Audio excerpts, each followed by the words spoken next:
Road, Main Street and Forbush has been, I'm intimately aware of that intersection because I worked, of course, right there for many years. So I understand the the issues that go along with that intersection. And so there's definitely interest in a private-public partnership there to participate in that effort.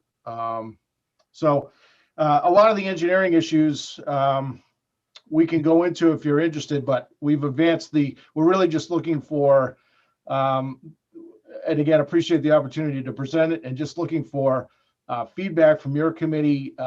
It seems like you have a very good cross section of the community. And of course, there would certainly be zoning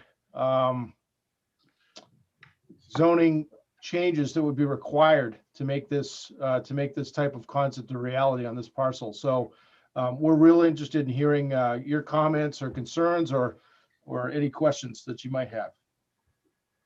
Additionally, we see a massive demand for this type of active adult product in a town center area. It's really massive demand, and I think a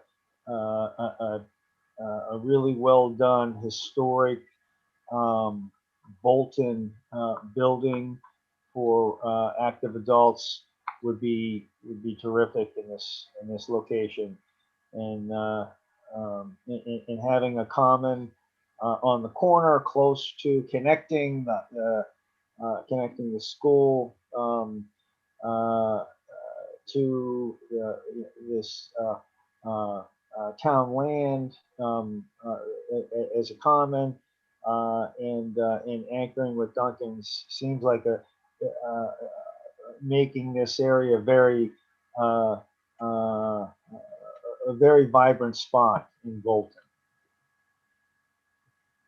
What do you see as the significant zoning variations that would be required to implement this concept?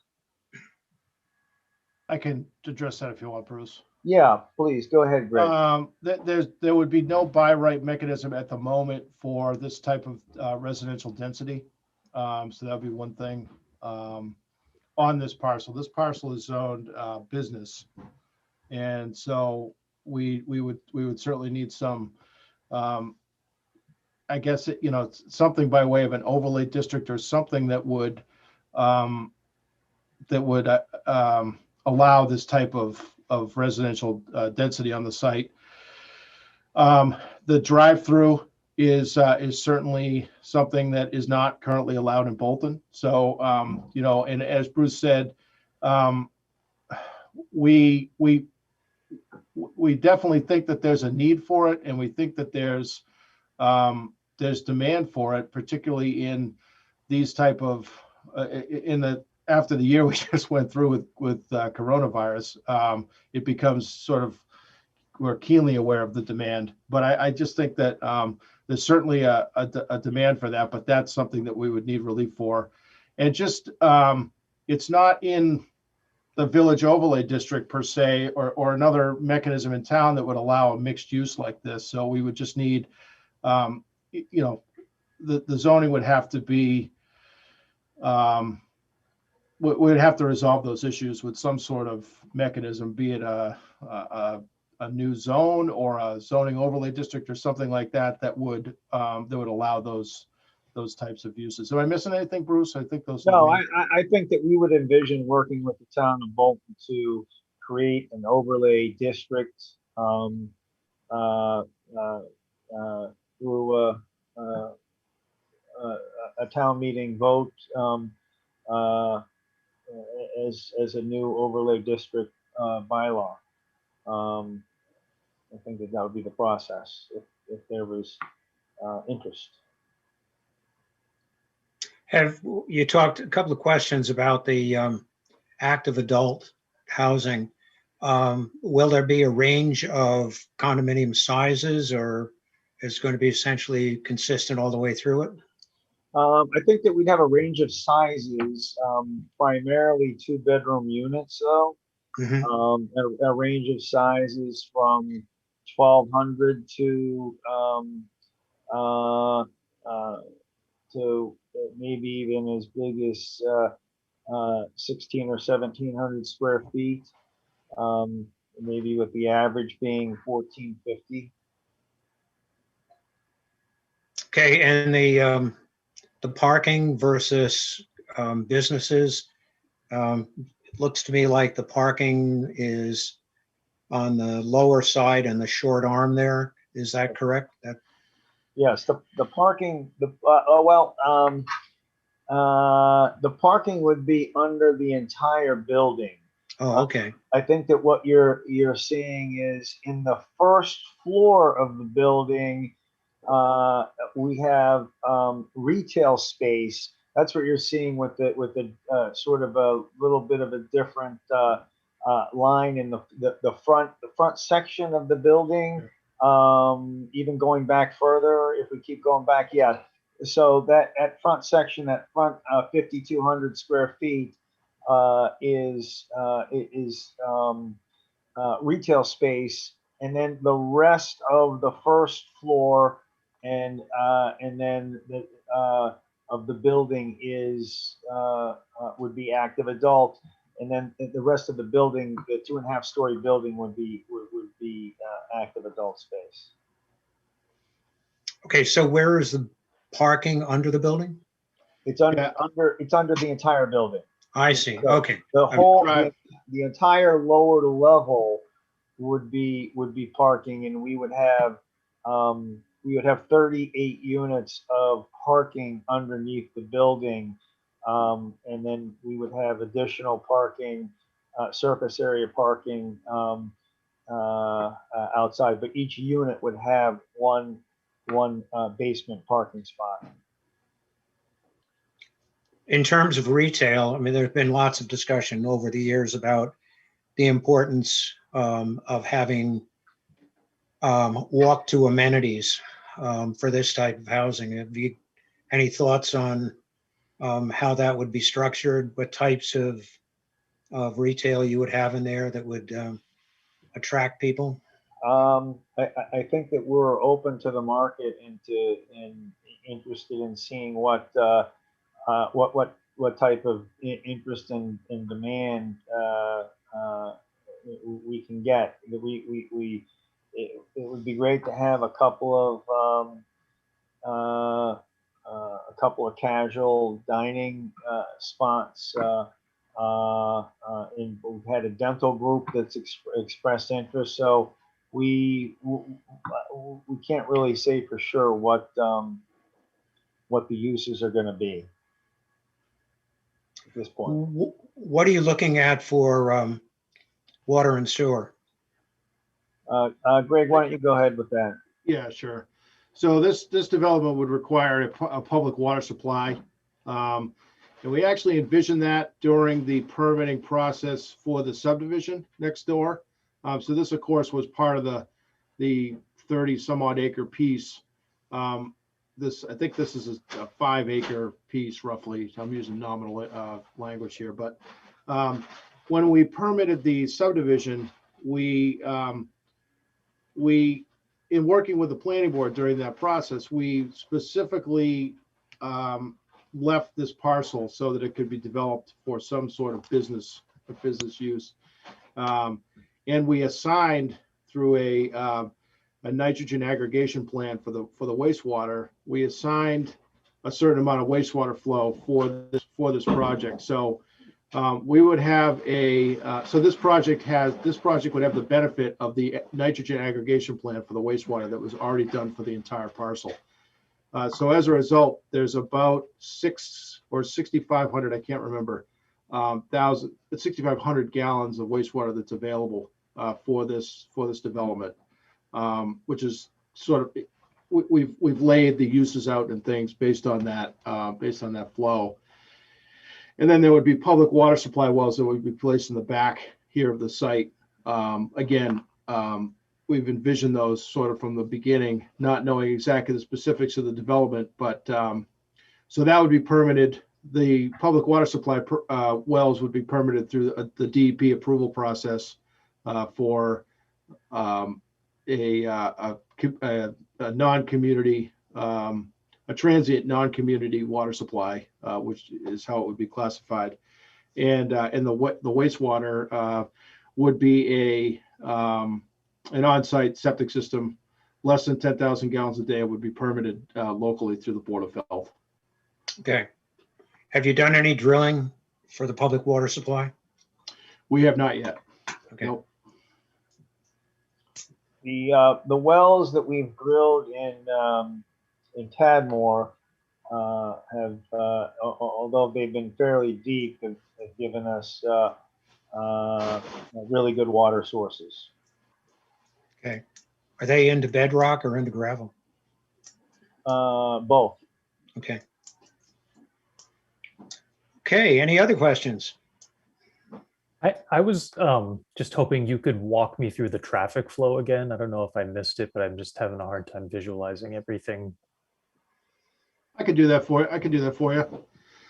So again, just to put your perspective, Forbush Mill is here. The Yep. DPW highway barn right here. Classic Pizza right here. And this is the high school property. Green Road comes in on the skew here. So as you're traveling, I guess we'll call it eastbound, there'd be two entrances primarily off of Main Street. This one would certainly be an in and out. So you'd have the ability to turn in. You could either continue on, park along the storefront here for the retail, or you could pull in, park for the coffee shop, or you could come around. There'd be ample queuing here for a drive-through window for the drive-through coffee use, and then you would exit out the site this way. I'm not sure. I think this would probably. We haven't gotten this too far down the road here, but there'd certainly be opportunities for making this one out only. We just have to do a more traffic analysis on that. But those are the two access points that we are envisioning on Main Street. An earlier iteration of this plan. Well, let me continue. So you then have this this sort of circular traffic pattern where we have some additional parking in front of the building. Some of this would be for the retail space. Some of this would end up being for visitor and owner parking for the facility.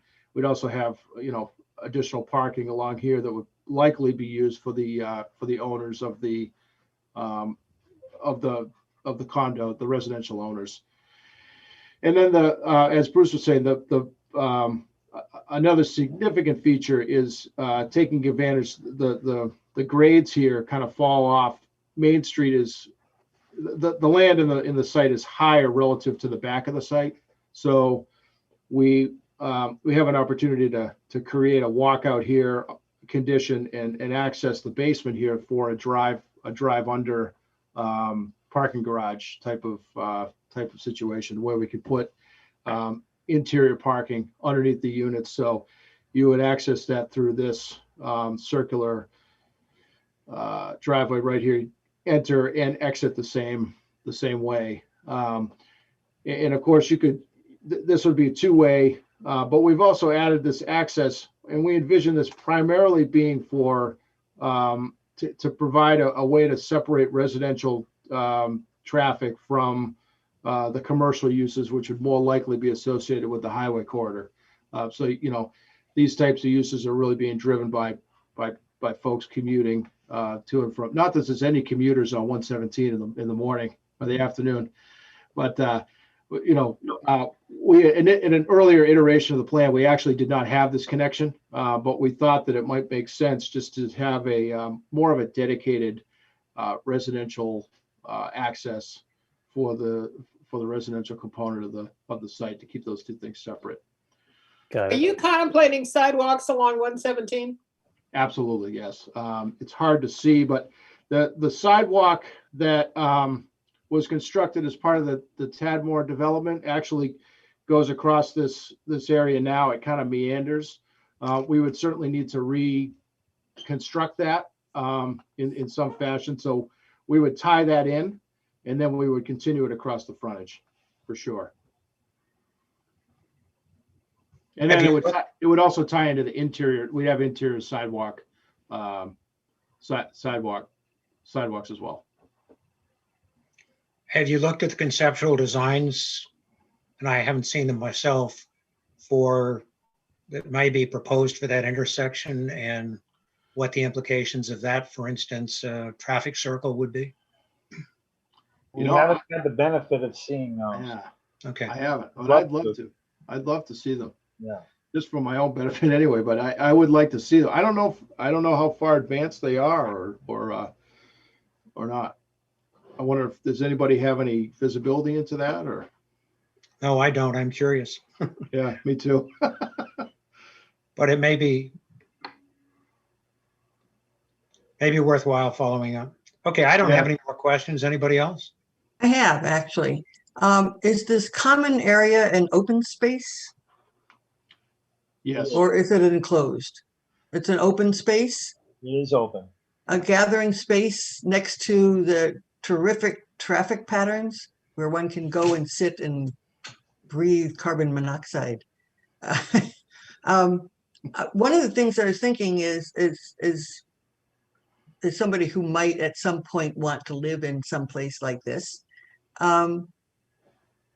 Do you have any common space, any essentially socializing space for the residents? Or do they pass by one another into their condos? Well, we're in the process of designing the building, and the building will have will definitely have common space within the building, and then also share the green spaces that you see on the plan as well. So there's definitely going to be common meeting areas inside the building itself. And how would people who park underneath bring their groceries up? Elevator, there'll be an elevator that goes from the basement to the top level. And the dwelling units are essentially second floor, or are they first floor and second floor? First, second, and half of the third. So it's a Okay. 2.5. It'll be a 2.5-story building. So there'll be units on the first, second, and third floor. And in the circle that I see there, does that indicate that there is open space in the middle? In other words, would the dwelling spaces have windows on both exterior and into an interior space? Or is that just is the circle just a drawing? The circle. I'm looking at the circle on our plan on the southwest corner, which isn't actually the southwest corner, but down below there. There you go. That looks. That's a landscape. That's a landscape area. That's a landscape screen that will be viewed from the windows will look out onto that landscaped area. And Hey, gentlemen, I think, we have about 3 hours to accomplish in the next 90 minutes. So appreciate if there are any last comments, we could hear them. And we have to move on. Could I give a couple? Yep. Awesome. Just, I'm speaking for myself, but I'm on the housing committee, so this is like exciting kind of. good.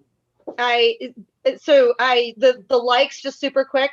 I love that I'm going to make it a love. I love that it addresses senior housing. Would it be a age restricted? Yeah, Building? it would be 55 and older would be the restriction. Okay. And I like that it's ownership. I love that the parking is under. I love that you're avoiding more impervious surface. I think that's great that you can do it there, hopefully. I like the idea of the retail and the casual dining. That's something that came across on our surveys as a town, that a lot of folks were looking for that kind of thing. Yeah. So those were great. The things that concern me are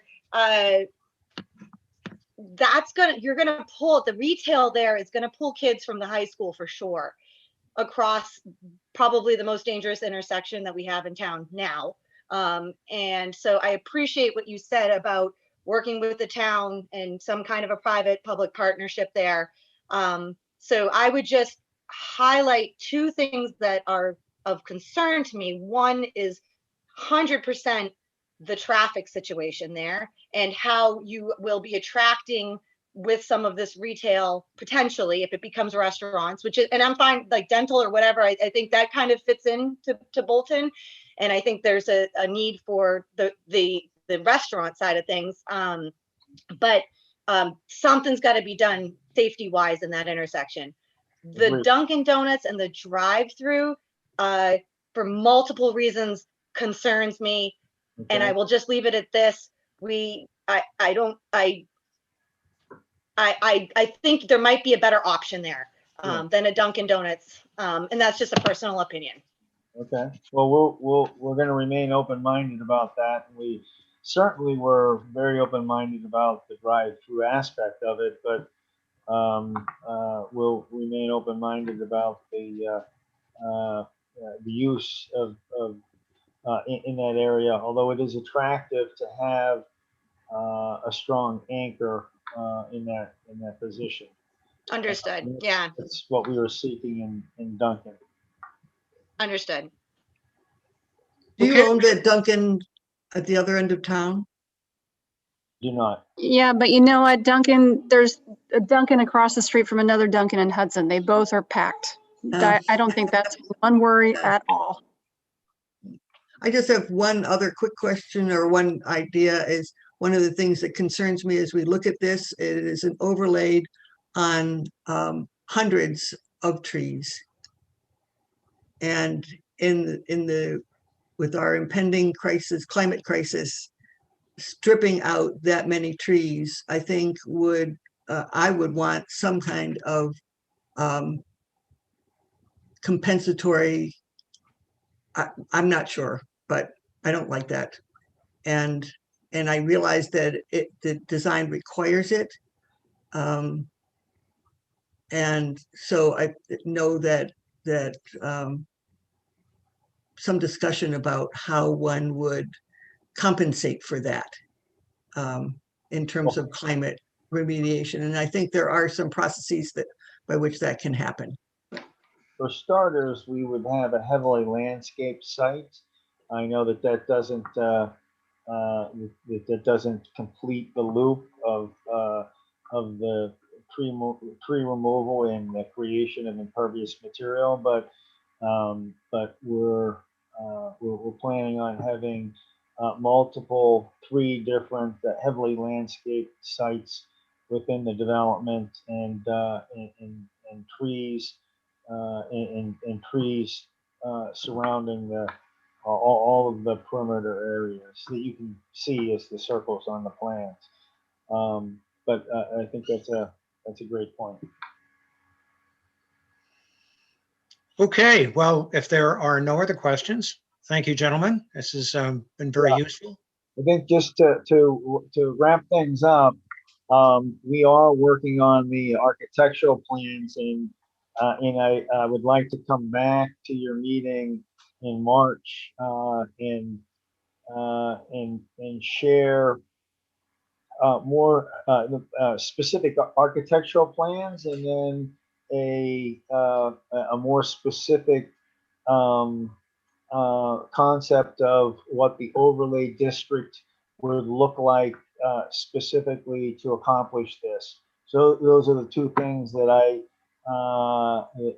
would be able to advance significantly further than are advanced right now, and share with you folks and get some feedback at your March meeting.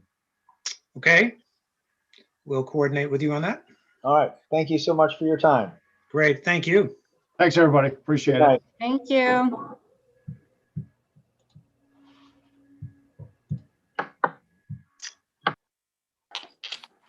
Okay, Brian, you want to continue on with the reviews?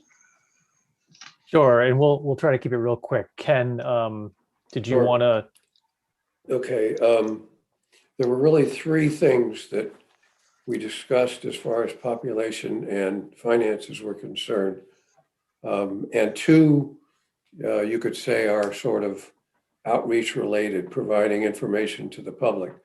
One of those was to learn more about and therefore publicize how the assessment process that the assessors use works on businesses, and to learn a little more about the occupancy levels, the economics of it, and then how they go about doing the assessment. And Brian is setting up a meeting for us with our assessing consultant and office manager to talk about some of those sorts of questions, to try to come up with some case studies that give us a sense of what's going on with that. The other outreach item had to do with debt, and we were thinking about, for the town's debt, to do an FAQ type of thing. And I've actually drafted something that is not pictorial at the moment, and not for not nice looking or anything, but it tries to explain the town's debt, where it comes from, what the process is that's used, the difference between regular debt and debt exclusion, and how all that works, and the best practices that we function under, of having debt be between 5 and 7% of the town budget, and that right now it's for this year it was 5.15, so we're at the lower end of being what's good in there. So just to put that kind of information together for some sort of distribution, whether we do it just as a fact sheet that's handed out, or whether we do it with questions made up and then use the information to answer the questions, I'm not really sure. We'll have to decide after we put it in. I also included in it some discussion of the refunding that's been going on lately, because that's terminology that is probably foreign to most people. Basically, it's refinancing. It's just that isn't what they call it. In municipal finance, it's called refunding. And so, but that's been important, and it ends up saving the town money. So we explained some of that as well. And then the third item that we had discussed was having to do with population. One is that, of course, we know the census has been delayed, so we don't have any access to that. But what Brian is working on with the school committee now with the school building committee actually, is that when they get around to doing population projections, that they share those with us. And so he's going to be meeting with that group to try to have us work together on what those can be. So that's briefly what those two things talked about. And we'll share some of this information about debt with the rest of you, so that we can decide what a good format would be to present it to the public. Great. And then the last person would be Penny, to give a quick update on services and facilities. Okay, I own town buildings and town services. Town buildings, I've put together brief history and usage on all the town buildings. And I'm working with Randy, who's got an article on town meeting for May, to hire an outside consultant to come in. And he did this in New Hampshire, and they did an amazing job on looking at the envelopes, the systems, putting a dollar amount on them, putting how long these systems last and how much it'll cost us when, and also looking at space needs. So that will pretty much probably take care of all we need to know about the buildings themselves. The only building that's not on there is the old fire station, and eventually I will get to that. Also, I have been in the process of finding all the architectural drawings that go with all the buildings in this town, which is interesting. Now, services.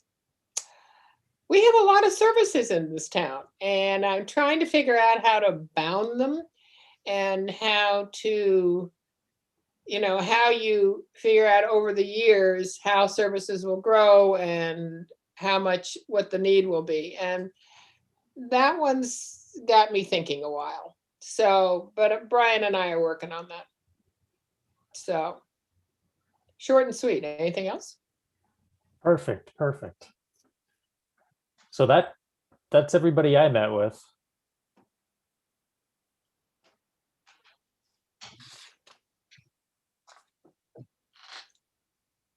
You're muted, Bob. Bob? You can hear me now. Yeah. Sharon, you want Yes. to briefly summarize where things are with climate change?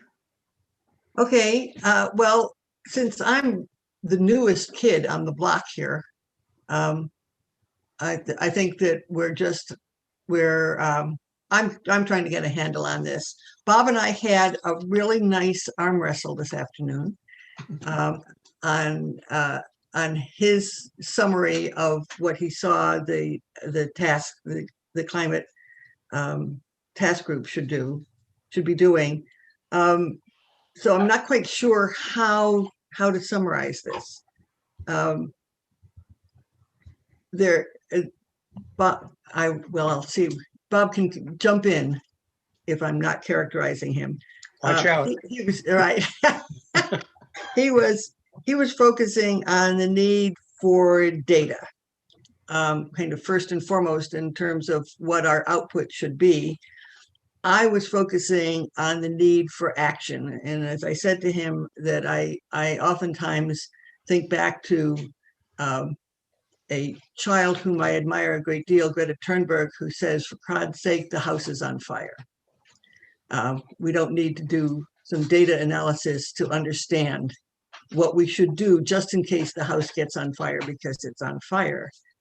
And so I think what I'm thinking, and this is certainly going to be evolving, I've only been chairing 2 committee meetings so far, is that it's going to be some kind of a combination where I will be working, and maybe we as the committee will be working with Bolton Local to try to activate folks who already are concerned about the climate crisis and have ideas on what kinds of things we could do. There's a nice social psychological analysis that says that if you want to actually change behaviors, what you need to do is to involve people who are involved with other people. So that, and then with groups that are involved with other groups, and that when you finally get to 25 individuals or 25%, you actually come about with a change. So I think that there are already people who are very much aware of the climate crisis in town and who have a lot of very interesting ideas. And if we can organize them and get them to be working with people in their contact groups, and we have a number of groups in town that would work in this way, that we can actually get people moving on the process and thinking about it and talking about it. And the more that happens in town, the more that people get together to help each other to change behaviors or do things that are more environmentally sustainable, the more the town will be ready to work on this as a group. I've also talked to Don, and he is very much aware of and very interested in climate issues, and is prepared to work on those, very exciting about it. So it's that kind of a dynamic. I don't know if I'm doing justice to the arm wrestling. I agree with the suggestions that Bob was making, but possibly not the order of importance of them in terms of time frame. Right. I come from an engineering background where we can be building the foundation and designing the building all at the same time. So I would agree emphatically with both of the above. Okay, there we go. Okay, moving quickly along. Shall we hop over, without denigrating it in any respect, cultural and historic resources, because we're about to hear a lot about that. Open space and recreation. Ken, you want to talk about that briefly? Ken, I don't know where Ken is. he's mute. Yeah, let me check my notes here. Most of the discussion, because of the fact that we have a relatively recent open space plan, most of our discussion was really about parkland and to some extent about Persons Park and how one deals with that. And we talked about putting together some fact sheets on that to make the town more aware of what the place is, what the issues are with it, and things of that sort. And Ed is going to put together a write-up that has sort of the legal perspective and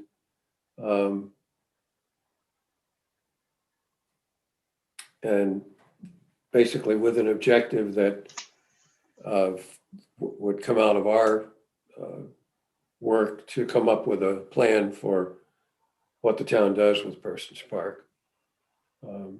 I think he's got a That's draft of really it about for it. you, Ken. Yeah, he already has a draft. And he has a Okay. draft, and he All and right, I I've not talked seen about it. it this morning, and I added a couple more things to it because I had sort of simultaneously been working on Persons Park because it was a building. Okay, I didn't see. I've now had see handed that. over to you guys because I don't have But to worry it's, about it anymore. I think the And- important thing about that is it's two parts.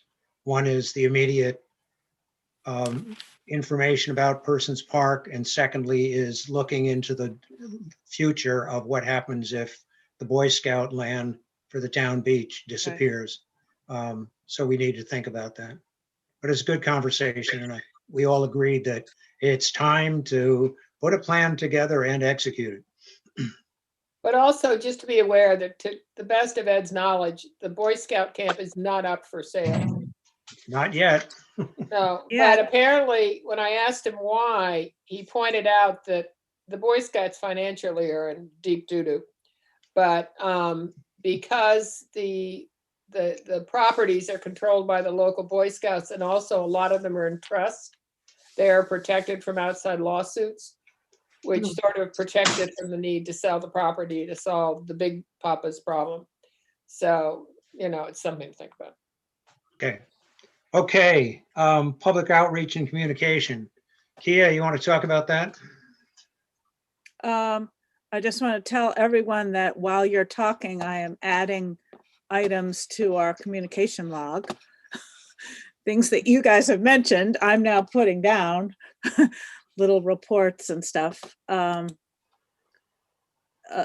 I noticed that the housing video had an announcement in the February 5th Independent. That was good. I don't know if we've had, Nikki's not here, but I don't know if it's been viewed, but that was a good video. 43 times the last I checked. 43? Yeah. Okay. I checked 3 days Oh, ago. okay. Good, good. I mean, did it go up once it was mentioned there or not? We don't know. I'm not sure. Yeah. And is there, It's absolutely a really great message. and well done. has that video been put on our Facebook page? Yes. Yes. All right, I'll put that in. I didn't fill that in. So yeah, when any of you actually accomplish anything, just let me know, or else put it in the log yourself. Okay, and the outstanding activities are in the meeting summaries under public outreach and communication. So if you're interested in what's going on in more detail, it's all there. Okay. the survey we've been over. Transportation improvements, Ken or Mary?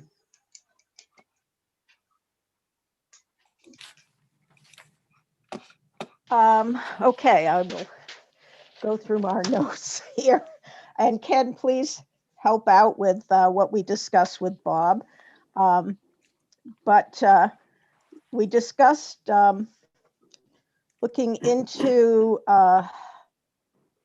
electric vehicles, not only private, but also town operated, and what that would, the costs would be, especially would there be an electric overload from the need for electrical power. Looking into park and rides in other towns, and if it would be appropriate in Bolton and where.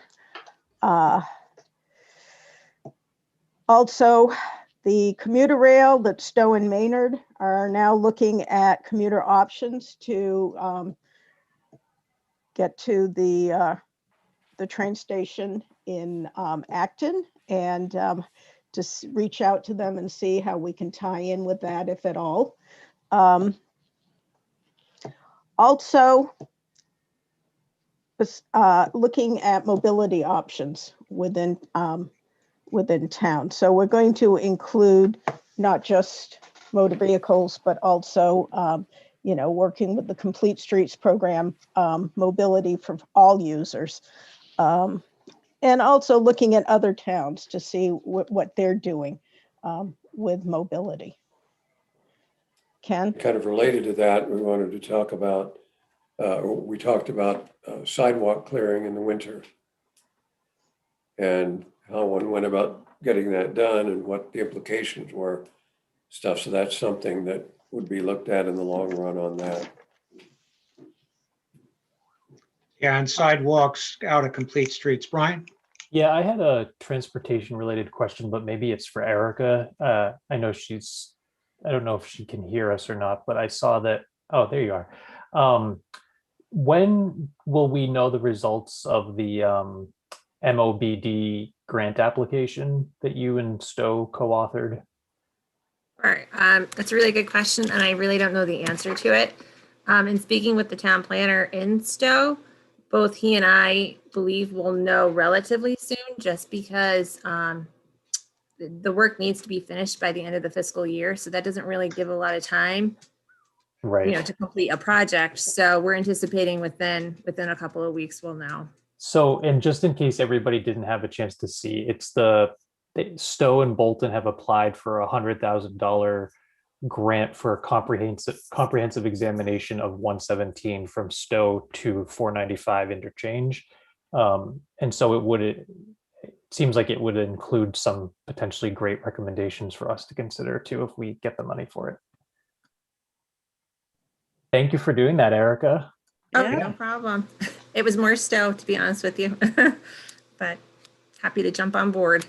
Well, collaboration is very important in going after Exactly. grants. Exactly. It's key. Water and sewer, Mark, you or I can do that. Oh, go ahead. Sorry. Yeah, we've been focusing over the last, I'd say, 2 months on the sewer side. And it's as much gathering information, because there's not a lot of information that which people are aware about beyond septic systems. We've done a lot of review of septic systems, concluded that things have changed since the last master plan on Main Street, and that with the technology and turnover of houses requiring Title V review and replacement of septic systems, Main Street is in quite good shape. We actually ran an informal test on Great Brook, and it seems to be better. There is one place that needs to be looked at, but the Board of Health is fully aware of that, and there's activity moving forward on that. The other side of the coin is the wastewater treatment plant that's behind Sawyer School, and understanding it, first of all. So we've spent time with Randy, with actually the original engineer who put that all together, who incidentally also did the extension. So Ray Willis is very familiar with it. And we're in the process of putting together a report in layman's terms of where things stand, what the capacities are, et cetera, with the idea of looking at the use and best use and most appropriate use of the remaining capacity, which is at this point on the order of 20,000 gallons per day, which is about half of the capability, the capacity of the plant as a whole. So we've been looking at what it would take to both technically and from a financial and legal perspective, deal with supporting development of commerce on Main Street, possible replacement of sewer systems on Main Street with a public supply, and then potentially looking at municipal facilities in the vicinity of Sawyer School on town-owned land that would be able to use that, which would not require a significant financial and organizational change, turning it into a sewer district if it remained municipal. So stay tuned. We'll make a presentation the next meeting, steering committee meeting, and that's where we are. Also, the one thing that Bob didn't mention was that it'll include the long-term plan to, if we need more school spaces, to add an 8-pod in back of Florence Sawyer.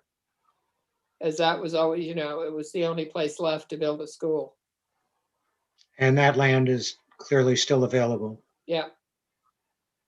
Okay. The one last piece that I'm sad to report on, since I was heavily involved in it, is economic development. And we've had a fair amount of input, particularly with respect to water and sewer from the EDC. But we will revamp and get that whole task group going again. It was really restrained to a large degree by COVID. Our intention was to go meet with all of the major town employers who have vacant space and discuss what they need in order to fill that space, other than more people to fill it, but the discussion of amenities, et cetera. Okay, why don't we move quickly into the TED Talk?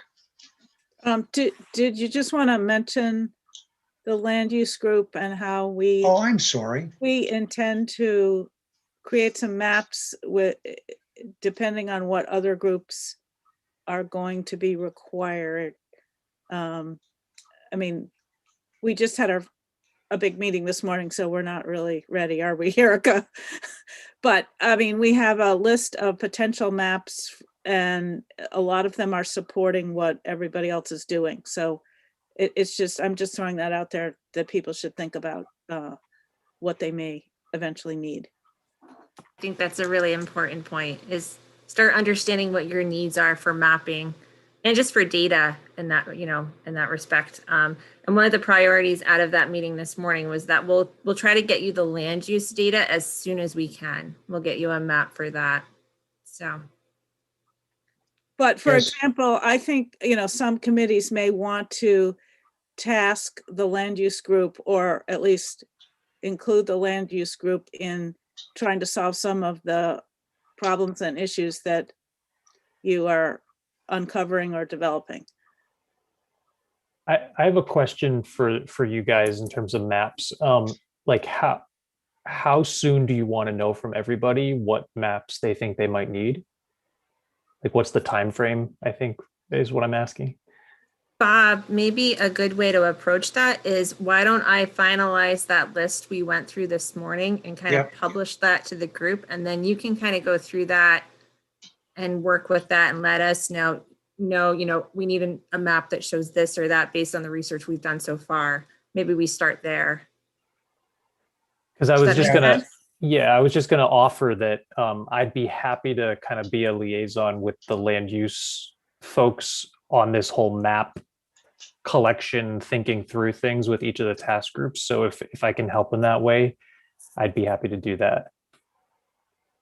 That would be good, because I think in some cases we were finding that when we talked about a certain map, we may have decided that a graph or a list or some other visual way of showing, I mean, that's what we need to know what people need to show.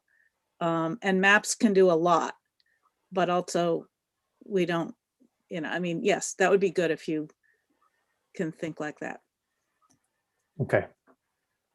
Okay, so Erica did put together a very nice spreadsheet summary of, based on a lot of experience and a fair amount of input, all of the maps that would be required, or all of the data presented in graphical format that would be required. And that's a great place to start. Because we really do need to know where we are before we determine where we're going. And just Okay, one more thing, in terms of time frame, though, some of those maps we can already do. I mean, Yeah. I was going to go ask Rebecca right away to start working on the zoning map. I mean, zoning's not really going to change, and if it does change, it would be easy to change the map. So we don't have any schedule for anything else. okay. Apologize for that oversight, despite the fact that I spent an hour and a half with you this morning with you folks. Okay. Mary, Yes. So can I share screen? I believe so. Okay. And let me just eliminate that and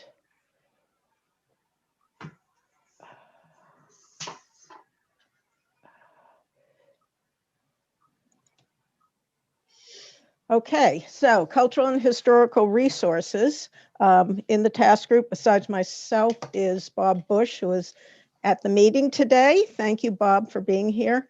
And Bob is on the Historical Commission, and Tim Feeler, who is president of the Bolton Historical Society. The image on this slide is of the Bolton's 275th anniversary parade that was held back in 2013.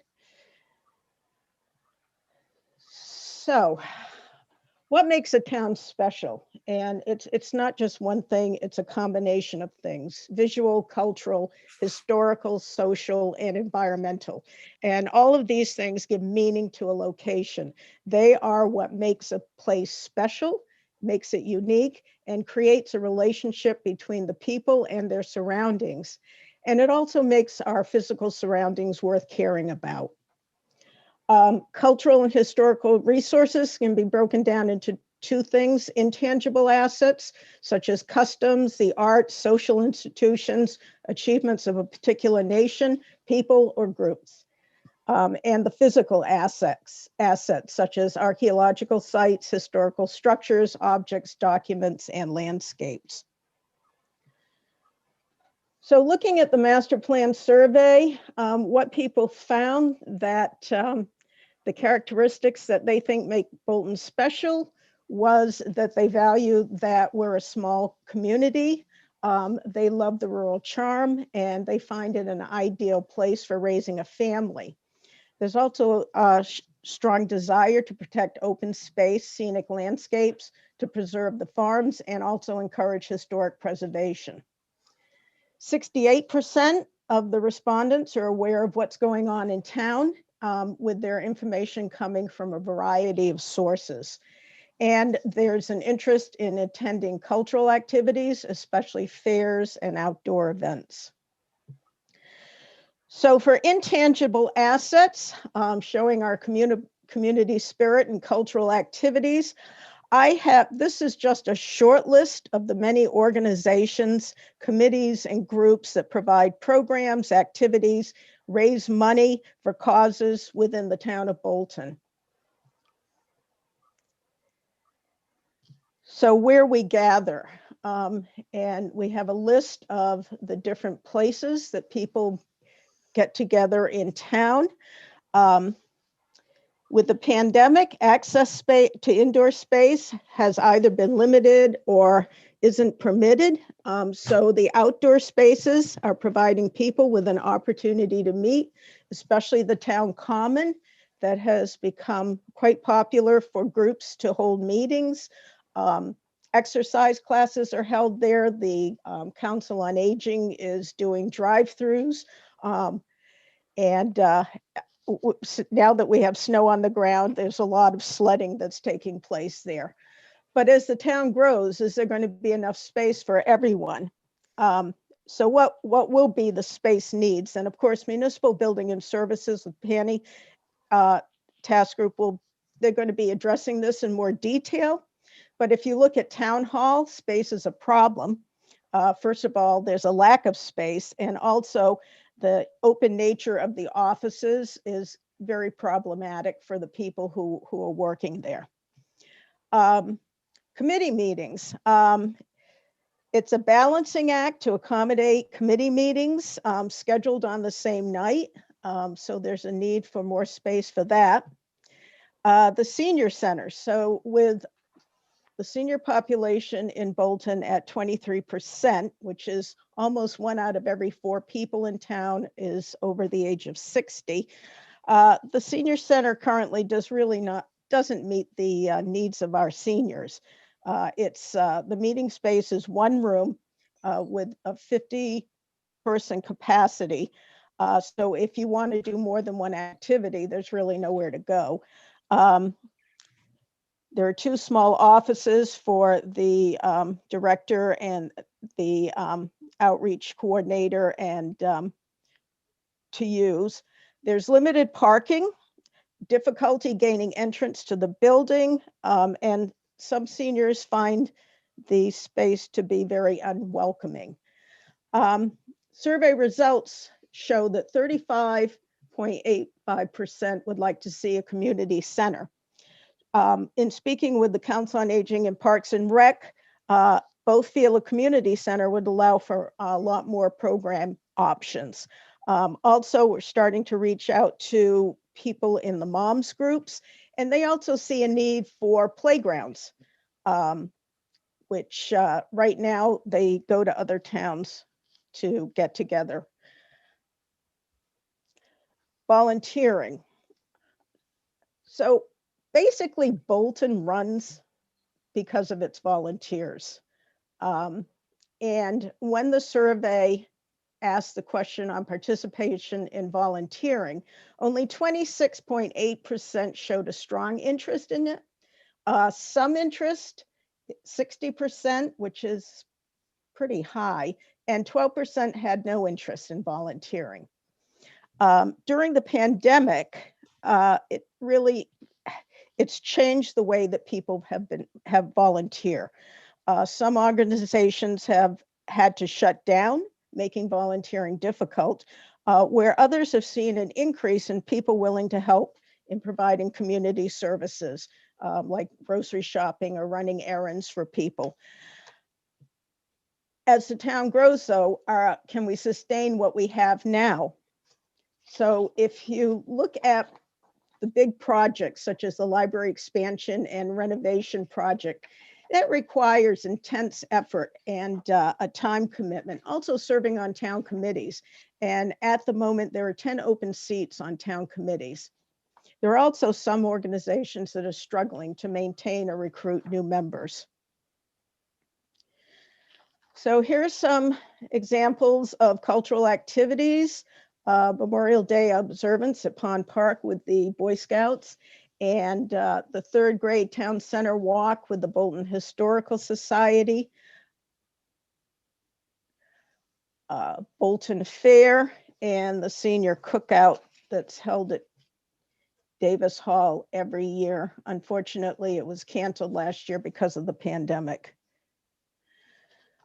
So physical assets. Physical assets can be broken down into 4 components. Archaeological, in Bolton, 7 units of archaeological potential, from ancient Native American encampments to colonial farms and 19th century mills in Bolton.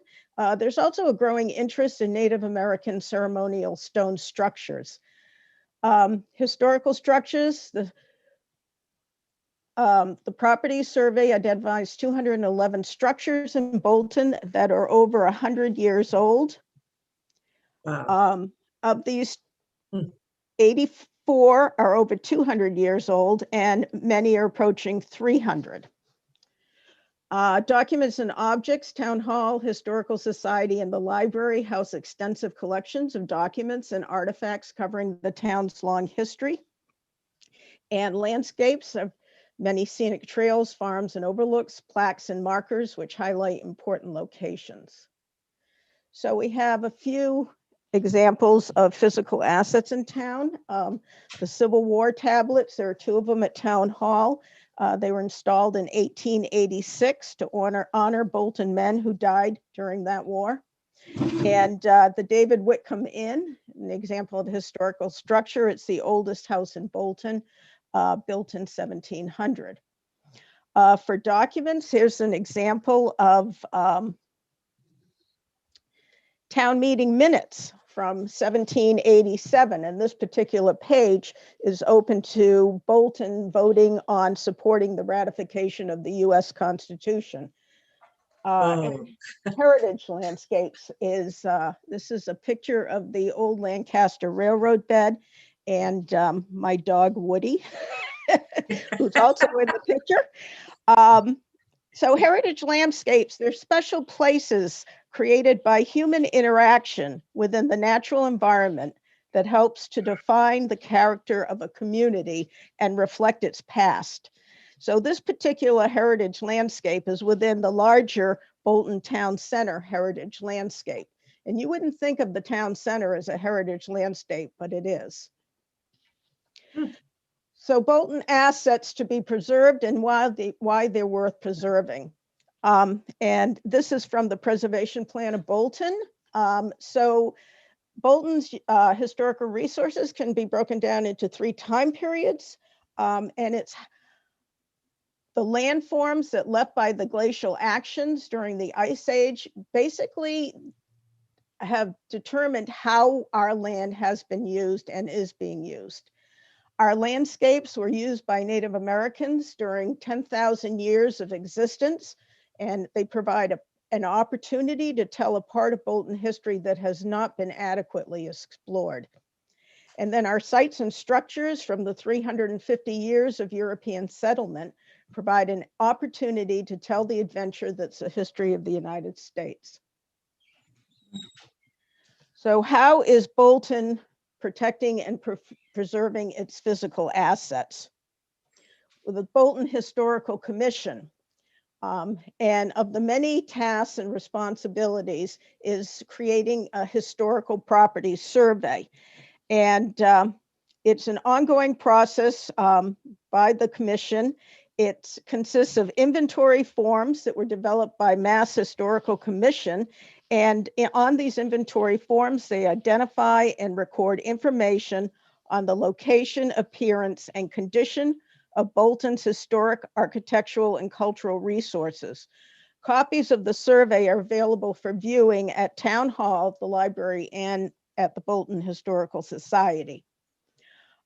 Creating national historic districts. So Bolton presently has 2 national historic districts, the Bolton Town Center and the Pan Historic District. And the commission is currently working towards creating a new one in the east end of Bolton. So national historic districts, they're designated historic districts recognizing a group of buildings, properties, or sites as being historically or architecturally significant by the federal government through the United States Department of Interior under the auspices of the National Park Service. Unfortunately, it's a title, but it doesn't place restrictions on what property owners may do with their property. So another job of the commission is educating the public, advocating for significant historical resources, establishing and or administering local bylaws and ordinances, and working in coordination with planning, the planning department, conservation, and that's both the trust and the commission and the Historical Society. And there was a very successful project that is just being completed, and that's in the Keys Farm development over on Hudson Road. And working with the planning department and the developer, the commission they were able to preserve the 1728 farmhouse and make it into 2 affordable housing units. So that was a very successful project. Conservation Commission and Conservation Trust. So the goals of the Historical Commission and the Conservation Trust, a lot of their goals overlap, which is interesting. But under the Conservation Commission, you've got the agricultural preservation restrictions, which involves the right to farm, which encourages the pursuit of agriculture and promotes agriculturally based economic opportunities. And it also protects farmlands in Bolton. Property restrictions on lands and donation or sale of lands, and also the wetlands protection bylaw. And all of these are designed to conserve and protect the resource areas in Bolton. And lastly is the Bolton Historical Society.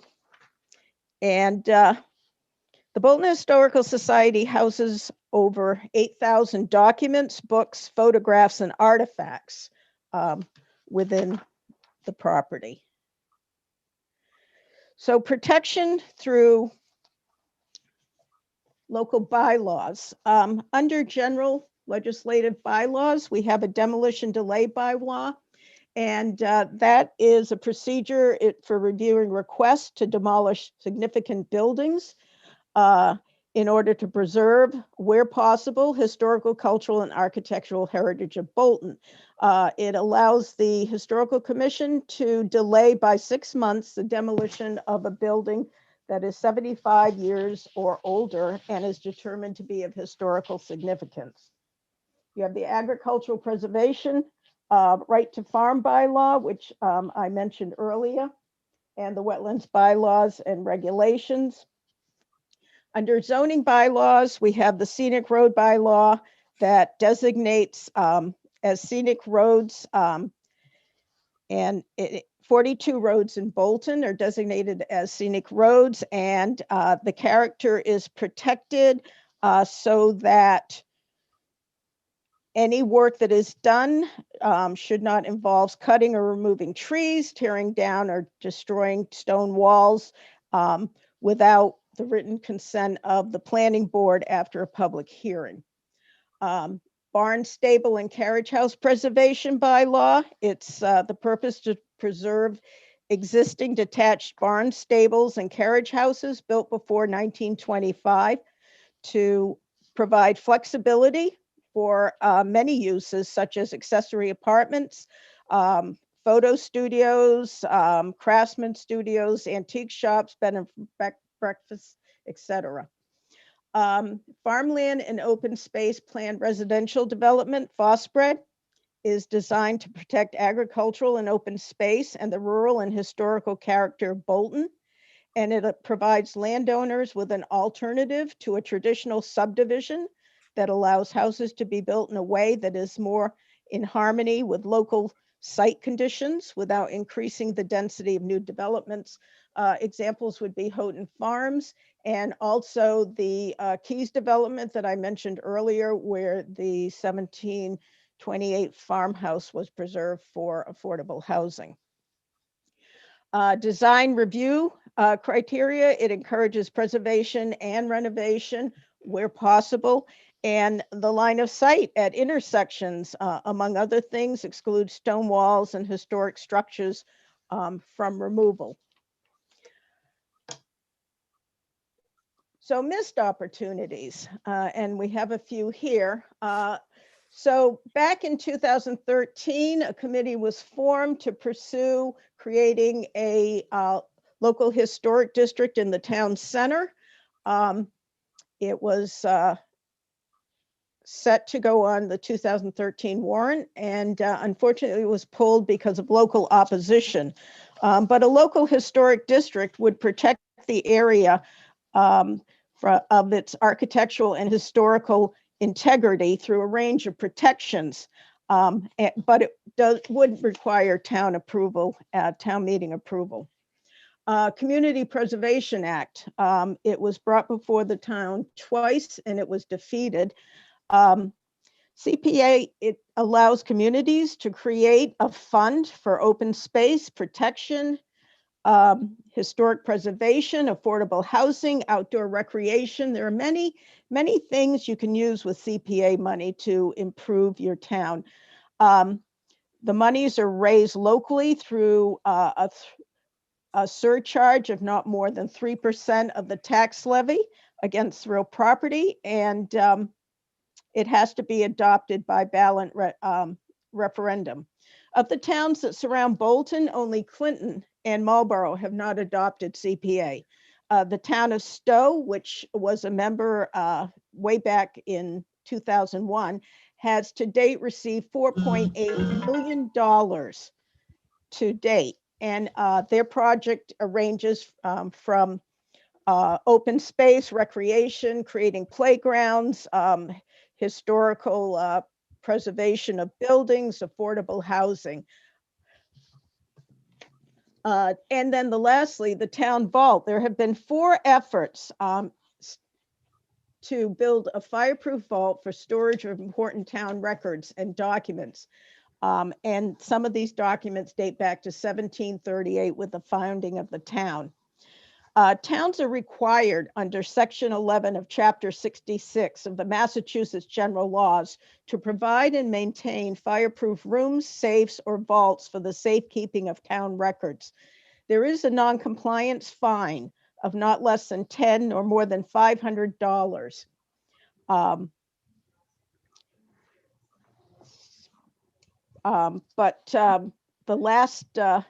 The last group to try to form a committee was back in 2013, and it never went through. So document and object storage and preservation. Threats of fire, water damage, climate, natural deterioration, theft, displacement exist for all of our town documents. That is both public and private. Just examples of what could happen were the recent fires at the DPW office and at the Bolton Fair, where they lost pretty much everything, all their documents. The Bolton Fair, if it wasn't destroyed by fire, then it was unsalvageable due to smoke and water damage. So how are we storing and preserving things? Well, not really well. At Town Hall, the historic documents are stored in a fireproof but not waterproof file drawers, and they are not protected they're not kept in archivally safe materials. So they're just sitting in the file cabinets. In the library has a few things. What they have in books are on the shelves in the history room. They have the original library blueprints and carpenter drawings from the 1910 library building, which are kept in archival boxes, but they're kept in the director's office. So again, fire, they couldn't be saved. So there are efforts to digitize, and why would we want to digitize things? Well, we want to preserve them in case they don't survive over the long term, because some old records just are not designed to last very long in their physical form. Digitizing also allows for easy retrieval and access of materials. The Bolton Historical Society has been successful in digitizing the volume 1 of the town book, and these are the town meeting books. There are 11 of them. They're stored at Town Hall in a file cabinet. They date from, so the town book, volume 1 dates 1738, the Bolton's very first town meeting, to 1778. And the society has also digitized the original 1831 map. And this was done with the support from a local cultural council grant. Digital Commonwealth. The library has just become a member of Digital Commonwealth, which is a nonprofit collaborative organization. It provides resources and services to support the creation, management, and dissemination of cultural heritage materials held by Massachusetts libraries, museums, historical societies, and archives.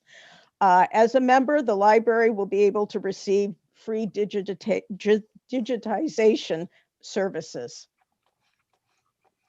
And promoting our cultural and historical resources. So public awareness, as shown in the master plan survey, respondents rely primarily on town emails, Facebook, and newspapers for town events notifications. But only 30% of the respondents feel that they're insufficiently aware of what's going on. We've been reaching out to different groups and organizations in town, and in asking them how they feel notifications of their events are getting out to the public. And some of the comments that they've responded is that they feel they advertise their programs using all the sources available. They feel that social media seems to be followed a lot, and so they heavily promote on social media, Facebook, the Bolton community page. They reach out to everyone who is connected with their organization.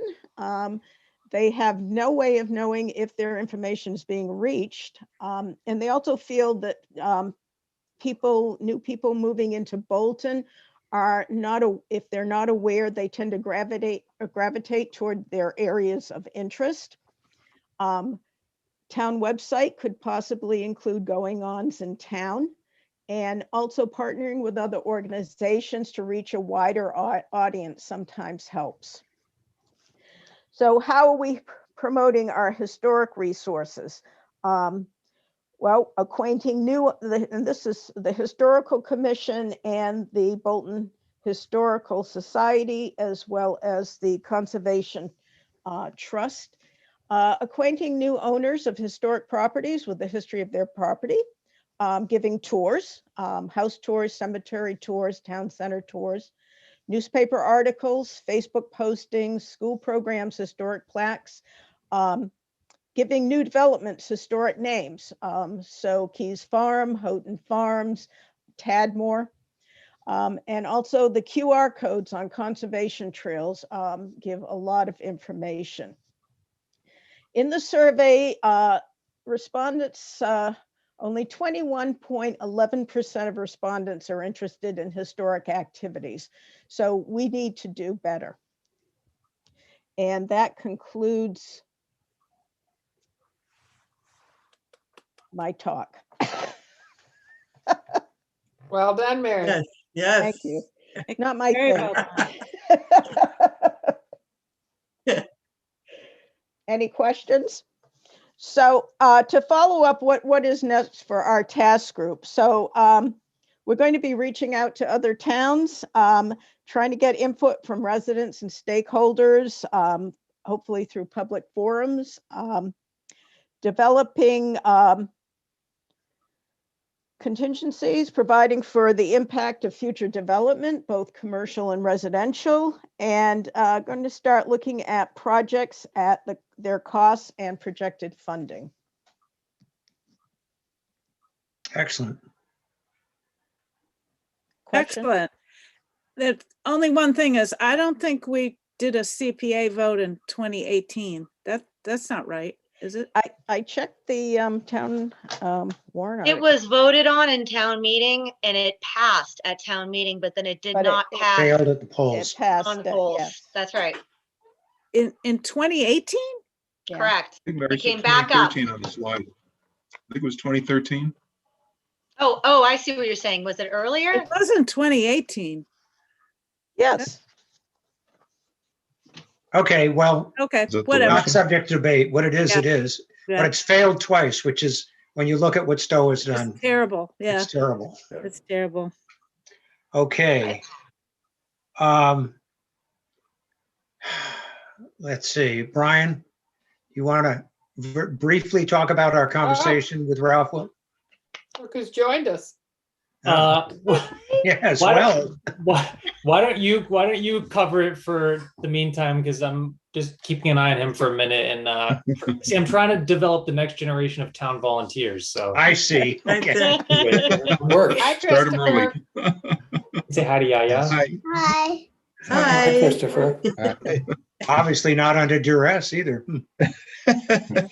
No, we basically had a reasonably brief conversation with Ralph Wilmer, who is the chief planner for MAPC and who is the implementer of the technical assistant program, and asked a number of questions about how that would work, and what he asked a number of questions about what we were interested in.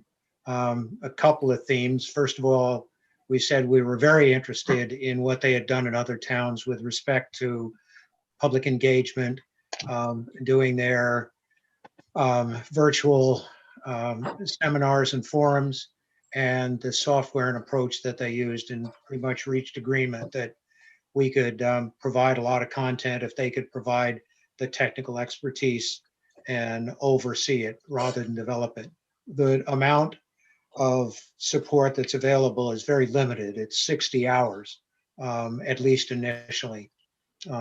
Although he alluded to the fact that it might be more depending on how things go. The way it stood was that he was going to look over all of the stuff that he could pick up online through Facebook, through the town website, through our plans, and then get back to us after this meeting and further discuss what we needed to do specifically. But he realistically needed context, and he was off to develop that context. We didn't want to eat up hours explaining it to him. Anything more, Brian? No, I mean, just it sounds like he has some good ideas about how we might want to structure our first community charrette, and they may be a little different from some of the things that we had been thinking about. In particular, one of the things he said is we might want to have an element where we just quickly go through some of the things that were actually accomplished out of the last master planning effort to kind of show that like master planning can make a difference. So I thought that was a good idea. Yeah, that was a very good idea. Show success, people join you. Okay, so that will, stay tuned. We'll get more detail. I'm sure he'll get back with us and we'll have recommendations. We've seen the work that MAPC has done with other towns, and it's very good indeed. Okay, Brian, the one thing I think would be a good idea if we very briefly revisited the public meeting law, just to make sure that we're all adhering to that and don't adhere to it. Yeah, so really just at a very high level, 2 quick points. Obviously on emails, we can't be talking about anything substantive, even if the way that the public open meeting law works, like you can't even just state your opinion and not invite comment from other people, because it's still sort of considered deliberation. So on big group emails where there's a quorum present, we should really just stick to very basic like scheduling logistics or suggestions of topics, but not really substantive comments on things.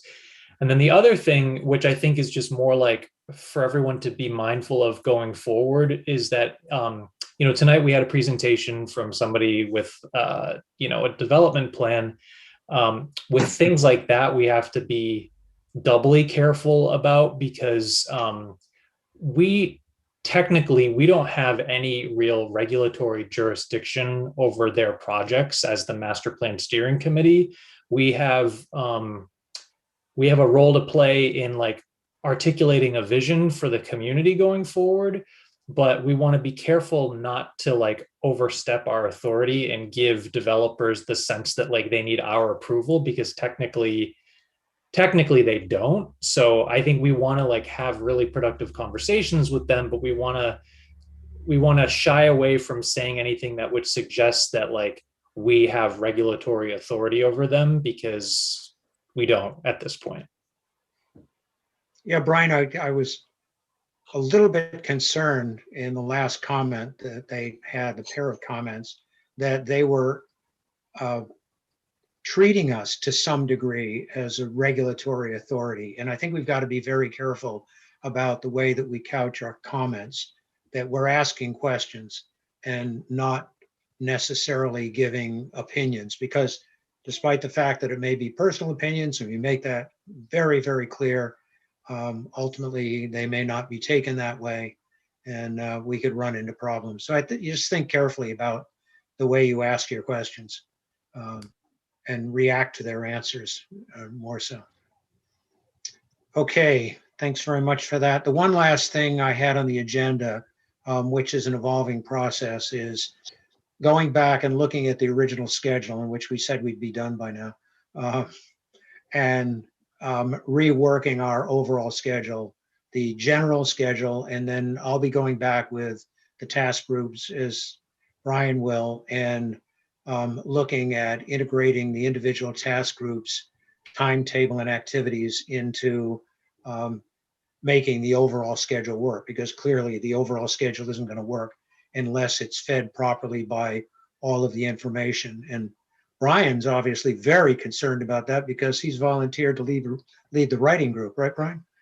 Exactly.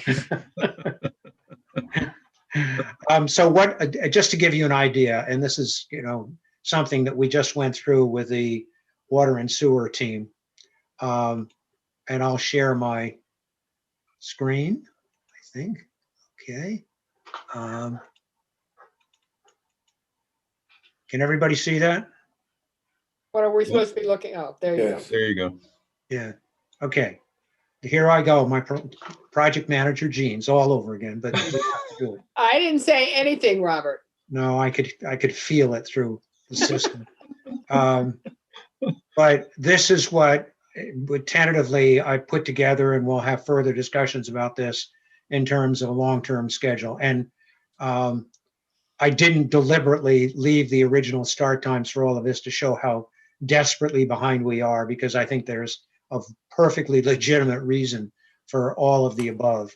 And what I will do is modify the schedule in violation of all project planning tenets to show a schedule that's more realistic, even with its start dates.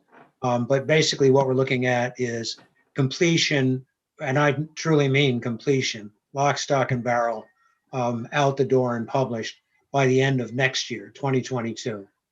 And that sounds like a long way off, but when you think that all of this information, developing where we are, coming up with the options we're going forward, getting lots of input from the public, and by the way, lots of input in developing options and ideas from other organizations, other towns, other environmental organizations, MABC, MARPC, et cetera.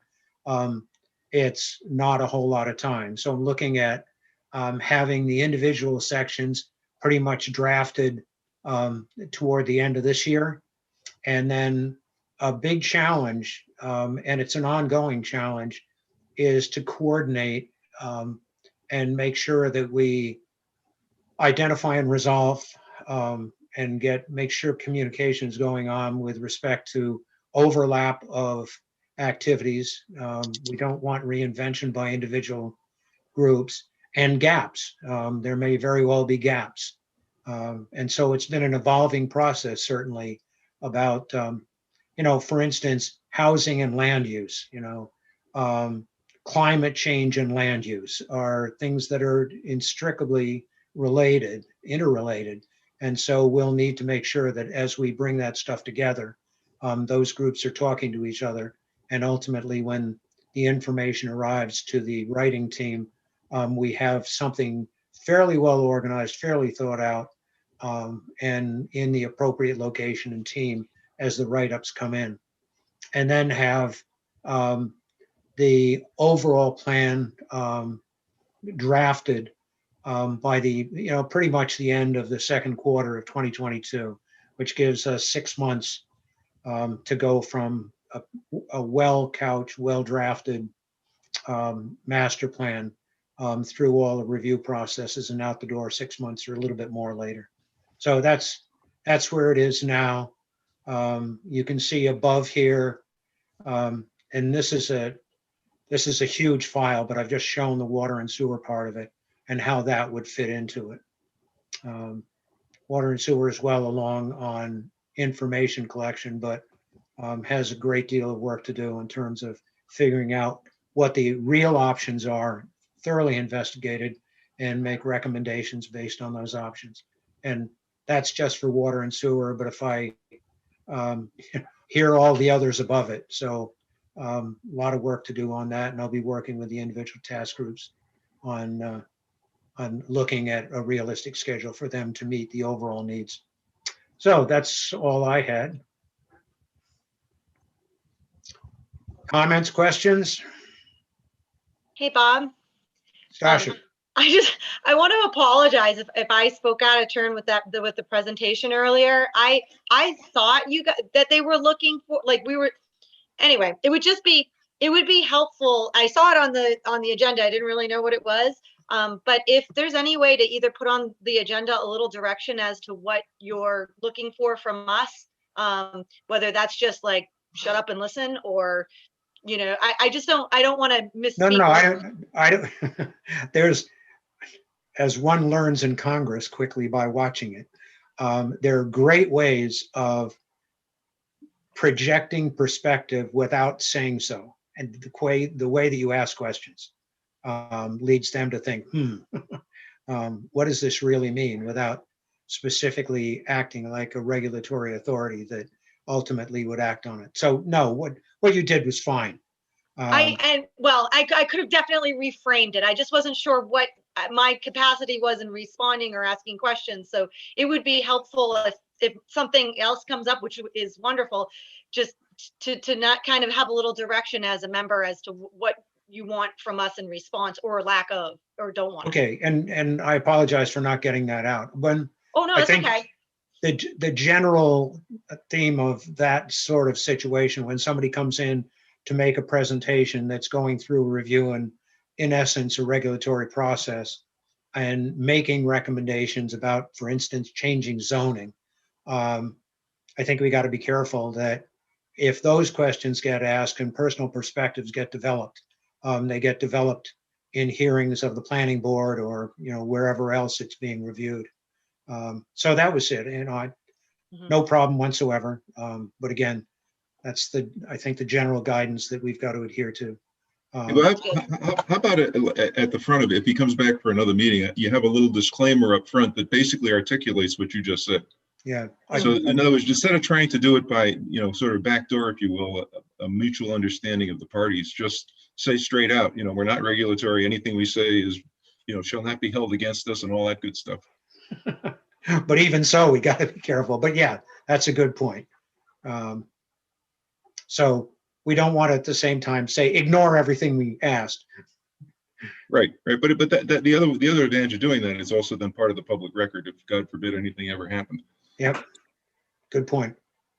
I think the reason they wanted to present to us is exactly what your leading question was. What zoning changes do they need?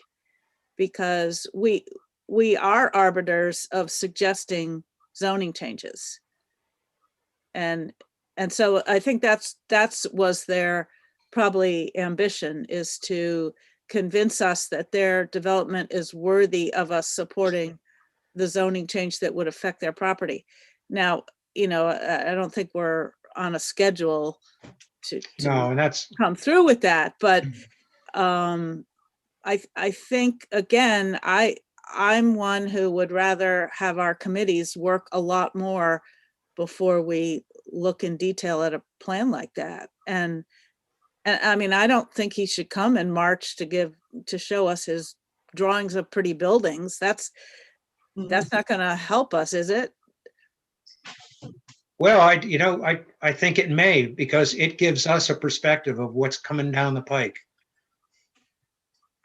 Now, are we really not? I don't see how we're arbiters of the zoning regulations, Kia. I don't quite get I don't that. think we're arbiters of it, but I think we are proponents of suggesting some zoning changes. Yeah, but I think to your second point, we really have to do a lot of homework Yes, and bring together, in essence, a plan. And then on the basis of that plan and recommendations within the plan or suggestions, then we can have a conversation about specifics.